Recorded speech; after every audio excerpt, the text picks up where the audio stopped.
जय हिंद एवरीवन। मैं हूँ यशोधन सिंह, कानपुर उत्तर प्रदेश से। और आज हम लोग और मैं हूँ youngest historian in the fields of history and international relations by the Harvard world records.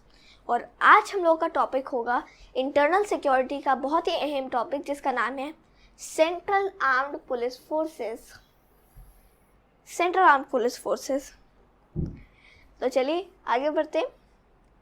अभी हम लोग आगे बढ़ते हैं।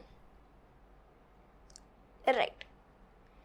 तो फिर ये सेंट्रल आर्म्ड पुलिस फोर्सेस को पढ़ने से पहले हमें सारी की सारी सिक्योरिटी फोर्सेस हमें एक बार देख लेनी चाहिए।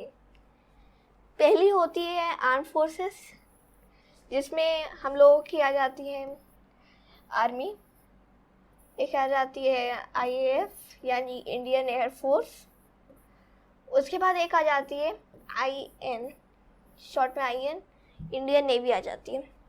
ओके, तो फिर आर्म फोर्सेस यानी आर्मी, इंडियन एयर फोर्स और इंडियन नेवी। ओके, ये हम लोग मतलब जितने भी लोग हैं, आई डोंट थिंक कि लोग इस आर्म फोर्सेस को जानते नहीं होंगे, क्योंकि ये आर्मी, एयर फोर्स और फिर नेवी। नेक्स्ट है पैरामिलिट्री फोर्सेस। आपने कई बार सुना होगा para SF commandos, paramilitary forces. तो जो पैरामिलिट्री फोर्सेस होती हैं वो क्या करती हैं?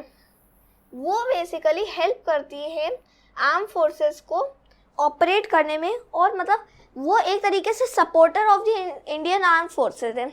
जहाँ पे भी मदद चाहिए होगी तो पैरामिलिट्री फोर्स, तो फिर आर्म फोर्सेस बताएगी पैरामिलिट्री फोर्सेस को कि हमें मदद चाहिए, और फिर पैरामिलिट्री फोर्सेस अपने जवान भेज के जो भी इशू आ रहा है उन सबको रिजॉल्व करेगी। ओके, अब आपको ये भी समझ में आ गया? हाँ, राइट। अब आ जाते हैं सेंट्रल एजेंसीज। अब सेंट्रल एजेंसीज, जैसे आपको एक और चीज़ पता होगा, ये सब हटा दिए, सब हटा दिए। तो फिर यहाँ पे एक होता है 7 शेड्यूल। जो 7 शेड्यूल होता है उसमें होती है यूनियन लिस्ट, स्टेट लिस्ट और यस कंकरेंट लिस्ट। तो ये जो तीनों लिस्टें होती हैं, ये जो डिफेंस वाली बात होती है, ना ही स्टेट लिस्ट में आती है ना ही कंकरेंट लिस्ट में आती है, ये आती है यूनियन लिस्ट में। ओके, यूनियन का पार्ट है, यानी ये जितनी भी चीज़ें हैं ये यूनियन मैनेज करेगी, इससे रिलेटेड चीज़ें। ओके, अब आपको यहाँ तक समझ में आ गया होगा कि जो ये आर्म फोर्सेस वाली बात है ये सब यूनियन के हाथ में, स्टेट की आर्म फोर्सेस नहीं होती। ओके, आपको यहाँ तक भी समझ में आ गया होगा। फिर आ जाते हैं सेंट्रल एजेंसीज। मैंने आपको बताया जिससे जो सेंट्रल लेवल पे जो एजेंसीज होती हैं, कई सारी एजेंसीज होती हैं। यस, उसके बाद नेक्स्ट आ जाते हैं हमारे, ये तो अभी हम लोग पढ़ेंगे ही, तो फिर सेंट्रल एजेंसीज ये हो गया, ये हो गया, ये हो गया। अब आ जाती है स्टेट पुलिस। अब जैसे हाल ही में आपने कई सारे केसेस सुने होंगे, Punjab police, Haryana police, Bihar police, Delhi police, Maharashtra police, ये सब क्या है? ये सब एक स्टेट की पुलिस होती है ना, ये सब स्टेट की पुलिस होती है। तो जो स्टेट लिस्ट है उसमें आता है पुलिस। ओके, और जो यूनियन लिस्ट है उसमें आता है क्या? डिफेंस, है ना? अब खुद ही सोचिए, जो एक देश, पूरे देश को खतरा है तो एक राज्य थोड़ी आगे आएगा, है ना? पूरा देश आगे आएगा ना। सिंपल सी बात है, आप समझ ही गए होंगे। ओके, यहाँ पे स्टेट पुलिस, ये आपको क्लियर हो गया। इंटेलिजेंस एजेंसीज, अब आपको पता चल ही गया होगा। इसमें आ जाता है रॉ। आपका रॉ, ऐसा कोई होगा नहीं जो उसने रॉ नहीं सुना। आपका आ जाता है इंटेलिजेंस ब्यूरो यानी आईबी। आपका आ जाता है सीबीआई। तो ये सब क्या है?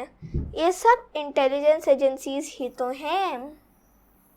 यहाँ पे कई लोग लेक्चर देख रहे होंगे, वो भी इनमें से एक ही ऑफिसर बनना चाहता हूँ। मैं सीबीआई का ऑफिसर बनूंगा, या फिर मैं आईबी का ऑफिसर बनूंगा, रॉ का एजेंट बनूंगा, है ना? तो कई लोग होंगे ना यहाँ पे। तो चलिए, यहाँ तक आपको क्लियर हो जाना चाहिए। ओके, एक बार इसको अच्छे से देख लीजिए, एकदम अच्छे से दिमाग में बैठा लीजिए, क्योंकि आज का जो हम लोगों का टॉपिक है वो क्या है, central armed police forces. Okay, आपको यहाँ तक समझ में आ गया? राइट, तो हम लोग नेक्स्ट स्लाइड्स पे चलते हैं जैसे सेकेंड। यस, तो पहले हम लोगों का पहला पॉइंट है असम राइफल्स, सॉरी राइट।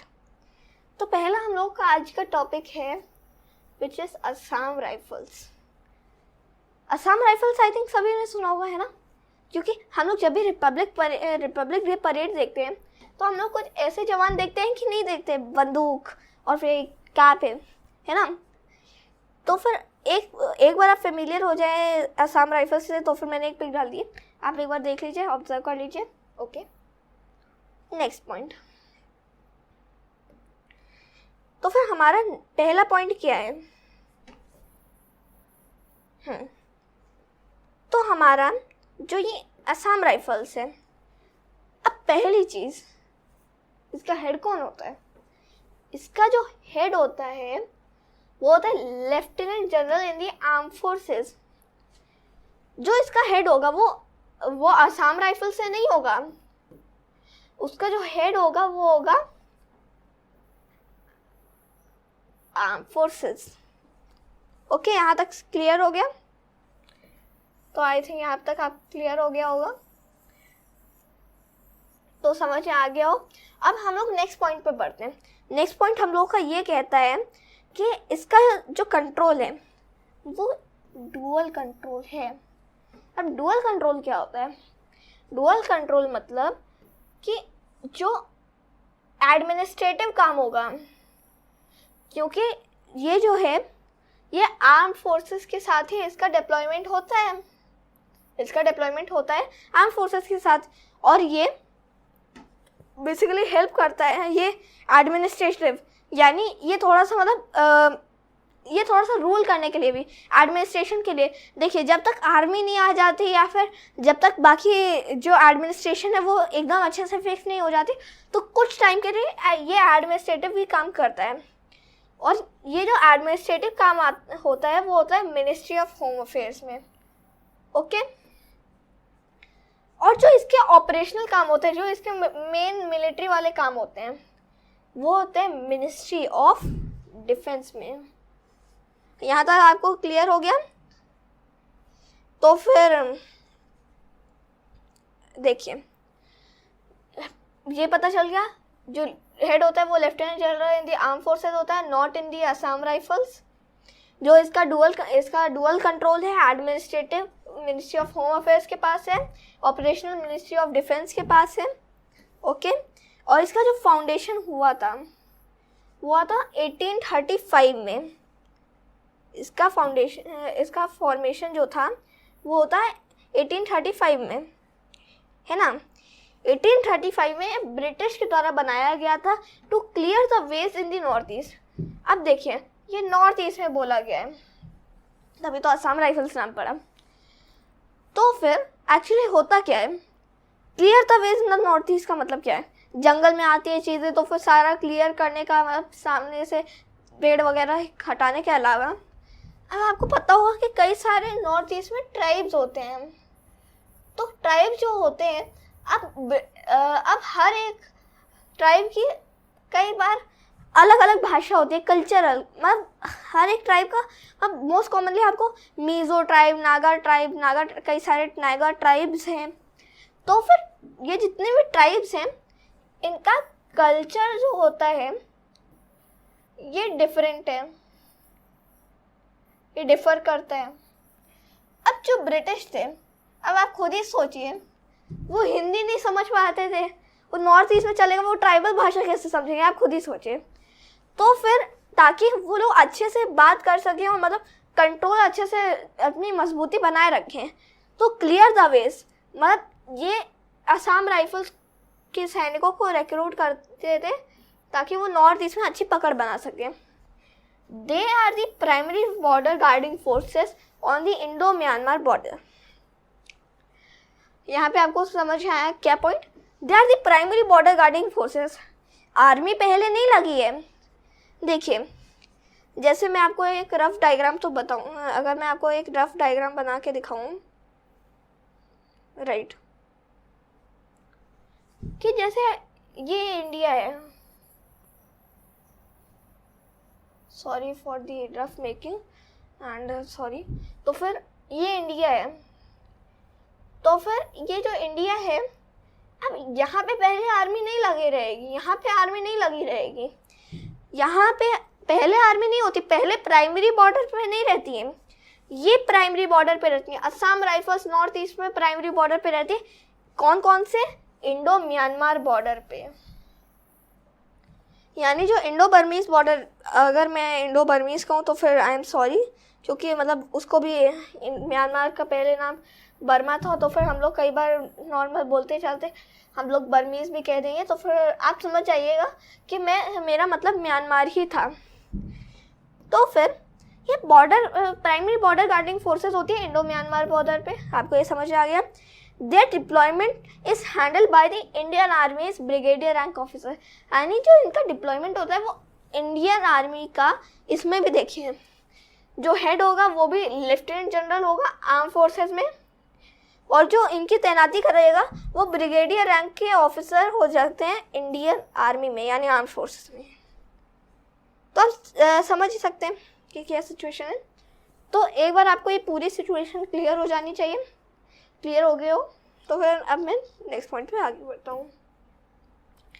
अब हमारा जो नेक्स्ट पॉइंट है वो है आईटीबीपी का। Sorry for the blurry image. ये है आईटीबीपी के कुछ सैनिक, इंडो तिब्बतियन बॉर्डर पुलिस। अब आपको पता चली क्या है Indo Tibetan border. Okay, next point, Indo Tibetan border police जो है वो कहाँ पे लगती है? वो लगती है इंडो चाइना बॉर्डर पे। हाँ, वो लगते हैं साइनो इंडियन बॉर्डर पे। सॉरी, यहाँ पे बीच में एक डैश होना चाहिए। तो साइनो इंडियन बॉर्डर पे इनकी डिप्लॉयमेंट होती है। यानी जो अब साइनो क्या है? अब जो इंडिया का और जो चाइना का जो बॉर्डर है वहाँ पे निगरानी कौन रखता है? Indo Tibetan border police. ये इंडिया की साइड से होता है, चाइना की साइड से नहीं। Indo Tibetan border police Sino Indian border पे रखवाली करते हैं। अब इनका डिजास्टर मैनेजमेंट, अब आप खुद ही सोचिए, हमारा जो पहाड़ी इलाका है, जैसे मतलब ये पूरा इलाका है हम लोग का पहाड़ी इलाका, तो फिर ये देखिए कि ये जो पहाड़ी इलाका है, अब यहाँ पे पूरा तिब्बतियन प्लेटो है, यहाँ पे तिब्बतियन प्लेटो है ना, यहाँ पे हमारे बीच में हिमालयाज आ जाते हैं, है ना। तो फिर अब यहाँ पे कई सारे फ्रीक्वेंटली यहाँ पे आपको नेचुरल डिजास्टर्स, कभी फ्लड आ गया या फिर कभी रिवर्स मतलब कई बार रिवर्स ओवरफ्लो हो गई, या फिर आप सोच ही सकते हैं कि मतलब अर्थक्वेक आ जाते हैं, ग्लेशियर्स गिरते हैं, तो फिर एवलांच आते हैं। तो फिर जो डिजास्टर मैनेजमेंट का काम करती है वो कौन करती है? यहाँ पे इंडो तिब्बतियन बॉर्डर पुलिस, है ना। ओके, अब यहाँ पे आपको ये पॉइंट समझ में आ गया, ये पॉइंट समझ में आ गया। Stop illegal migration and human movement. अब होता क्या है, आपने बहुत सुना होगा कि चाइना की साइड से इंडिया में कोई एक मतलब शेफर्ड के रूप में एक एंटर करता है, शीप हर्डर, शेफर्ड के रूप में एंटर करता है, मतलब ऐसे भेड़ बकरियां चराते हुए आया। अब वो अगर वो पकड़ा भी जाता है तो बोलते हैं अरे हम तो ऐसे ही आ गए थे, हमें पता नहीं था, ऐसे आ गए, हमें थोड़ी ही पता था कि बॉर्डर कहाँ है। तो फिर यहाँ पे ये आ जाते हैं और फिर इंटेलिजेंस गैदरिंग करके किसी को पता भी नहीं चलता, वापस चले जाते हैं। तो ये जो इलीगल माइग्रेशन, इसको स्टॉप करने के लिए और ह्यूमन मूवमेंट को स्टॉप करने के लिए ये काम करती है कौन? Indo Tibetan border police. ये भी तो पॉइंट समझ आ गया आपको। इसको वेस्टर्न सेक्टर भी बोला जाता है, ये याद रखिएगा। इसको वेस्टर्न सेक्टर भी कहा जाता है। ये एक इन्फ्लेटेड फोर्स है, इसको केवल इसी के काम में नहीं और भी कई जगहों पे लगाया जाता है। और चेक बॉर्डर वायोलेशन, बॉर्डर के जो वायोलेशन होते हैं उनमें इसको मतलब ये जैसे ये जो पॉइंट्स है, जैसे मतलब ये जो पॉइंट्स हैं, ये वाला और फिर ये वाला, ये थोड़ा सा मतलब ये सिमिलर पॉइंट्स हैं, तो फिर एक बार आप देख सकते हैं, कोई बात नहीं। और उसके बाद हम लोगों का नेक्स्ट पॉइंट आ जाता है, it was established on 24th October of just a second, it was established on 24th October of 1962। अब जब वॉर हुआ, इंडो साइनो इंडियन वॉर हुआ, तो अक्टूबर में जाके 24 अक्टूबर को जाके इनका फॉर्मेशन हुआ, क्योंकि हम लोगों को 1962 में हमें बहुत ही बड़ी हार मिली थी और हमें एक तरीके से हमें एक एक्सपीरियंस भी मिल गया था, अगर ऐसा फिर से होता है तो हमें क्या स्टेप्स उठाने हैं। तो 1962 में साइनो इंडियन वॉर के बाद इसका फॉर्मेशन हुआ था, यह भी आपको समझ में आ गया। एक बार और देख लीजिए, आई थिंक सो इसमें आपको कोई डाउट नहीं होगा। चलिए आगे बढ़ते हैं। तो अब हमारा नेक्स्ट पॉइंट क्या है, हमारा नेक्स्ट पॉइंट है central industrial security force. One more time, I am sorry for the blurry images. तो ये जो सेंट्रल इंडस्ट्रियल सिक्योरिटी फोर्स होता क्या है, अब जैसा कि हमें नाम एक बार आप देख लीजिए, फिर हम लोग अब इसके जो एक्चुअल हम लोगों को जो पढ़ना है फैक्चुअल। हाँ, अब इसमें अब देखिए, till 1999 the airport security was manage by the local police. हाँ, हम लोगों को पता है कि लोकल पुलिस के द्वारा मैनेज की जाती थी, यस, है ना। तो उसके बाद क्या हुआ, 1992 में जो IC-814 हाईजैकिंग हुई थी, फिर मतलब तालिबान से हम लोगों ने छुड़ाया था, फिर तालिबानी हाईजैकर से वहाँ पे जाके रोक रहा था, फिर हम लोगों ने पीस डिस्कशन हुए, फिर किसी तरीके से हुआ, सब कुछ मैनेज हुआ। But after the IC-814 hijacking it was given to CISF। देखिए, जो 1999 तक जितनी भी ये एयरपोर्ट सिक्योरिटी होती थी वो मैनेज की जाती थी लोकल पुलिस के द्वारा, लेकिन IC-814 हाईजैकिंग के बाद क्या हुआ, डिसाइड कि अब ये दे दी जाएगी CISF को, यानी सेंट्रल इंडस्ट्रियल सिक्योरिटी फोर्स। समझ में आया सबको? थैंक, बहुत बढ़िया। Owned by the government but paid by the private sector, है ना, क्योंकि ये जो इंडस्ट्रियल सिक्योरिटी फोर्स है, अब इंडिया में तो कई सारी इंडस्ट्रीज हैं, हम लोगों के यहाँ तो कई सारी इंडस्ट्रीज हैं, है ना।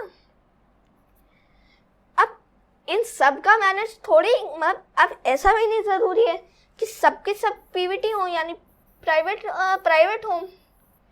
ऐसा भी नहीं है कि सब लोग GOI हो, गवर्नमेंट ऑफ इंडिया के द्वारा ओन किए जाते हों, गवर्नमेंट के हो। तो फिर अब केवल ये गवर्नमेंट वालों का तो रक्षा नहीं करेगा, गवर्नमेंट की जो इंडस्ट्रीज हैं उनकी तो रक्षा नहीं करेगा।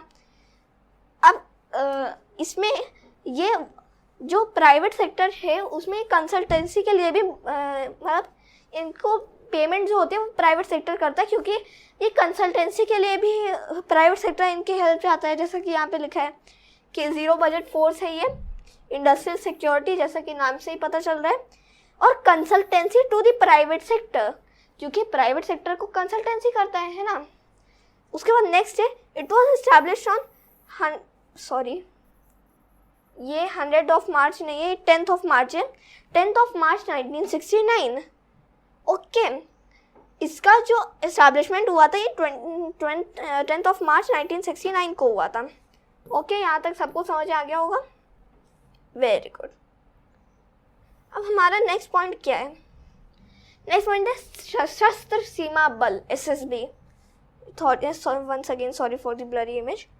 तो फिर अब ये क्या है, सशस्त्र Seema Bal deployment, Sashastra Seema Bal deployment at Indo Nepal border पे, as well as at the Indo Bhutanese border. Okay, यहाँ तक सबको समझ आ गया। इंडो नेपाल बॉर्डर में as well as Indo Nepal border पे एक BGF यानी बॉर्डर गार्डिंग फोर्स है, train for external intelligence gathering, ये बाहर जाते हैं, मतलब ये इन लोगों को ट्रेनिंग दी जाती है कि आप बाहर जाओगे, इंटेलिजेंस गैदर करोगे और वापस आ जाओगे। तो फिर ये एक्सटर्नल इंटेलिजेंस गैदरिंग के लिए भी यूज़ किए जाते हैं। It was previously under the intelligence bureau as the special service bureau SSB, but in 2001 के अंदर इट वॉज नेम्ड एज सशस्त्र सीमा बल। अब ये रॉ के अंडर है, पहले ये IB के अंडर थी, लेकिन अब ये IB के अंडर नहीं है, अभी ये रॉ के अंडर है। ये इन्फ्लेटर फोर्स है, यानी इसका surplus law and order, anti naxalite operations, election में, जनरल इलेक्शंस में, और आपको एंटी इंसर्जेंसी ऑपरेशंस में भी आपको इनकी हेल्प मिल जाएगी। यहाँ पे भी आपको सशस्त्र सीमा बल का आपको अच्छे से समझ में आ गया होगा। Thank you, very good. अब नेक्स्ट थिंग क्या है? The next thing is what? Border security force, BSF। बहुत सुना है आप लोगों ने इसके बारे में, ऐसा मैं कह ही नहीं सकता कि किसी ने ना सुना हो। बॉर्डर सिक्योरिटी फोर्स BSF, अब इनके नाम से ही पता चल रहा है कि ये बॉर्डर में सिक्योरिटी के लिए लगाई जाती है। डिप्लॉयमेंट एट द इंडो पाक border and Indo Bangladesh border, समझ में आ गया, क्योंकि पहले ये भी पाकिस्तान, पहले बांग्लादेश भी ईस्ट पाकिस्तान था और ये पाकिस्तान पहले वेस्ट पाकिस्तान था। क्योंकि 1 दिसंबर ऑफ 1965 को इसका इस्टेब्लिशमेंट हुआ था। उस टाइम तो बांग्लादेश पाकिस्तान का हिस्सा था ना, तो उनके हिसाब, उस टाइम के हमारे जो लीडर्स हैं उनके हिसाब से कि ये भी बांग्लादेश मतलब पाकिस्तानी था उस टाइम। अब तो अभी भी मतलब अभी चेंज नहीं किया गया, तो अभी आपको ये समझ में आ गया होगा। Help army during cross border raids, अब जब बॉर्डर को क्रॉस बॉर्डर दूसरी कंट्री में जब रेड्स करनी होती है, क्रॉस बॉर्डर रेड्स, तो फिर ये आर्म फोर्सेस आर्मी को हेल्प करते हैं। ये भी समझ में आ गया। एंटी इन्फिल्ट्रेशन, कि मतलब ये इलीगली कई लोग आ जाते हैं और फिर आके मतलब कई सारे पाकिस्तानी एजेंट्स होते हैं, कई सारे टेररिस्ट हमारी कंट्री में आके सिविलियंस को और फिर कई सारे टेररिस्ट अटैक्स करते हैं, और फिर जो हमारी जो सिक्योरिटी है उसके खिलाफ है। हमारा एडवर्सरी है वो इन सब चीज़ों को यूज़ करता है। एडवर्सरी, जिनको नहीं पता, एडवर्सरी वो होता है मतलब जो हमारा दुश्मन है, एनिमी। तो फिर एडवर्सरी जो है वो हमारी सिक्योरिटी को कमज़ोर करने के लिए ऐसी हरकतें करता है, तो उससे हमें बचाने के एंटी इन्फिल्ट्रेशन ऑपरेशंस में इसका यूज़ होता है बॉर्डर सिक्योरिटी फोर्स का। प्रिवेंट ट्रांसनेशनल क्राइम्स, ऐसा ना हो कि मतलब दूसरी कंट्री का पर्सन हमारी कंट्री में आके क्राइम करे, तो ट्रांसनेशनल क्राइम को ये प्रिवेंट करता है। उसके बाद ये प्रोटेक्ट करता है बॉर्डर पॉपुलेशन को। ऑब्वियस ही बात है, अब बॉर्डर की पॉपुलेशन खड़ी हुई है और टेररिस्ट आके मार डाल रहे हैं, तो उनको सिक्योर करने के लिए भी बॉर्डर सिक्योरिटी फोर्स। मैंने आपको ये पॉइंट बता दी। It was established on 1 December 1965। Okay, सबको समझ में आ गया? Very good, right. अब नेक्स्ट हम लोगों का पॉइंट है CRPF, central reserve police forces. अब सेंट्रल रिजर्व पुलिस फोर्सेस, एक बार once again sorry for the blurry images. तो फिर ये क्या होती हैं? आपने इनको कश्मीर में बहुत चीज़ें सुनी होंगी। एक CRPF सैनिक ने 100 टेररिस्ट को मारा, ऐसी आपने हेडलाइन सुनी होगी, और ये रियल बात भी होती हैं कि हमारे CRPF के सैनिक भी कम नहीं टेररिस्ट से, टेररिस्ट को बिल्कुल मार डालते हैं, याद रखिए। चलिए ठीक है, कोई बात नहीं। एक्सपोजर टू मल्टीपल थिएटर्स, अब इनका भी ये कई सारे कामों में, इलेक्शंस में भी इनकी ड्यूटी लगाई जाती है। इनकी ड्यूटी कई जगह, ये मल्टीपल थिएटर्स इनके कई जगह, जैसे कश्मीर में कई बार आपको देखेंगे, आपको ये कई जगह आपको दिख जाएंगे, क्योंकि इनकी एक स्पेसिफिक जगह नहीं है, देख सकते हैं, इनकी एक स्पेसिफिक जगह तैनाती नहीं है। जहाँ पे इनको ज़रूरत पड़ती है वहाँ पे इनको बुला लिया जाता है कि आओ CRPF के ऑफिसर्स सैनिक आके रक्षा करो। तो इनके कहीं पे भी लोकेशन, कहीं पे भी इनके डिप्लॉयमेंट हो जाती है। तो फिर मल्टीपल थिएटर्स भी ये वर्क करते हैं। ये स्टॉप कम्युनल अनरेस्ट, मतलब जो कम्युनिटीज़ के बीच में जो अनरेस्ट होता है, यानी या फिर जो वायलेंस हो जाती है, उसको प्रिवेंट करने के लिए भी ये वर्क करते हैं। ये नॉलेज लिस्ट है क्योंकि आप देखो ये कई सारे थिएटर्स में काम करेगी तो फिर ये लोग बहुत एक्सपीरियंस लोग होते हैं, तो ये नॉलेज रिच होते हैं। लॉ एंड ऑर्डर एक्टिविटीज़ में भी ये वर्क करते हैं, लॉ एंड ऑर्डर मेंटेन करने के लिए भी। रायट प्रिवेंशन, और जब भी रायट्स होते हैं तो इसमें भी प्रिवेंट करने के लिए जो रायट प्रिवेंशन, रायट्स को प्रिवेंट करने के लिए भी ये वर्क करते हैं, और काउंटर इंसर्जेंसी ऑपरेशंस में भी हेल्प करते हैं। ओके, अब ऐसा मत सोचेगा कि सीआरपीएफ खत्म हो गया। नेक्स्ट पॉइंट भी है, एक मिनट, राइट, ये रायट प्रिवेंशन के लिए वर्क करते हैं, मैंने आपको बता ही दिया। आरएफ, रैपिड एक्शन फोर्स, ये इनका एक बहुत ही इंपॉर्टेंट पार्ट है। रैपिड एक्शन फोर्स, आपने कई जगह देखा होगा कि वैन्स खड़ी रहती है, बाहर लिखा रहता है आरएफ, तो फिर ये रैपिड एक्शन फोर्स है, और ये एक इसकी स्पेशल यूनिट है ये cobra commando battalion resolute action. आपने यहाँ पे बहुत बार सुना होगा न्यूज़ में, कमांडो, हमारे कोबरा कमांडोज ने इतने नक्सलवादियों को मारा, तो फिर अब वही commando battalion resolute action cobra. Okay, parliament duty group, ये बहुत ही इंपॉर्टेंट ग्रुप है, और इसको ट्रेन किया जाता है बायोलॉजिकल वॉरफेयर और न्यूक्लियर वॉरफेयर के लिए भी, न्यूक्लियर बॉम्ब के लिए, लेकिन तभी इनको ट्रेनिंग दी जाती है बायोलॉजिकल वॉरफेयर और न्यूक्लियर वॉरफेयर के लिए। समझ में आ गया? Very good. It was established on 27 जुलाई 1939। आज़ादी के बाद नहीं, आज़ादी से पहले इसकी शुरुआत हुई थी। पॉइंट आपको सारे क्लियर हो गए होंगे? क्लियर हो गए तो फिर वेरी गुड। चलिए एक बार देख लीजिए। चलिए नेक्स्ट पॉइंट पे चलते हैं। अब आ जाती है हमारी SFF, स्पेशल फ्रंटियर फोर्स।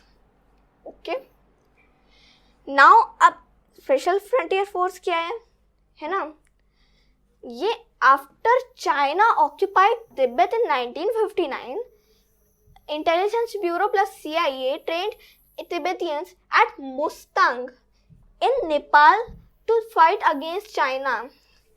जब चाइना ने तिब्बत को ऑक्यूपेशन कर लिया, इलीगल ऑक्यूपेशन किया 1959 में, और जब दलाई लामा भारत में उन्होंने शरण ली धर्मशाला में, तो फिर IB और CIA इंटेलिजेंस ब्यूरो और US का CIA ने ट्रेन किया तिब्बतियंस को मुस्तांग, लिख लीजिए बहुत इंपॉर्टेंट जगह है, Mustang in Nepal to fight against China. Point clear हुआ? क्लासिफाइड फोर्स है, यानी हम लोग को इसका हेड नहीं पता, इसका DG नहीं पता। जो CAPF है इनमें से कुछ ही, मतलब हम लोग को इन सब में से किसी का नहीं पता कि इनका अभी करंट हेड क्यों है, कौन है, क्योंकि ये क्या है, क्लासिफाइड फोर्स है। इसके जो फर्स्ट चीफ थे वो थे ये सुजान सिंह ओबान जी, जो 2nd माउंटेन रेजिमेंट के थे, ऑल्सो नोन एज एस्टैब्लिशमेंट 22, इसको केवल 22 भी कहते हैं, और विकास बटालियन भी इसको कहते हैं। इसको एस्टैब्लिशमेंट 22 क्यों कहते हैं? Establishment 22, 22nd mountain regiment, 22 22nd mountain regiment. Okay, फिर विकास बटालियन भी इसको कहते हैं। पॉइंट क्लियर हो जाना चाहिए आपको। चलिए एक बार देख लीजिए, पॉइंट क्लियर हो गया, वेरी गुड। चलिए आज के लिए तो इतना ही रखते हैं, और थैंक यू एंड जय हिंद। आई होप आपको अच्छा लगा होगा। लाइक शेयर एंड सब्सक्राइब करें, और फिर थैंक यू, जय हिंद, जय भारत।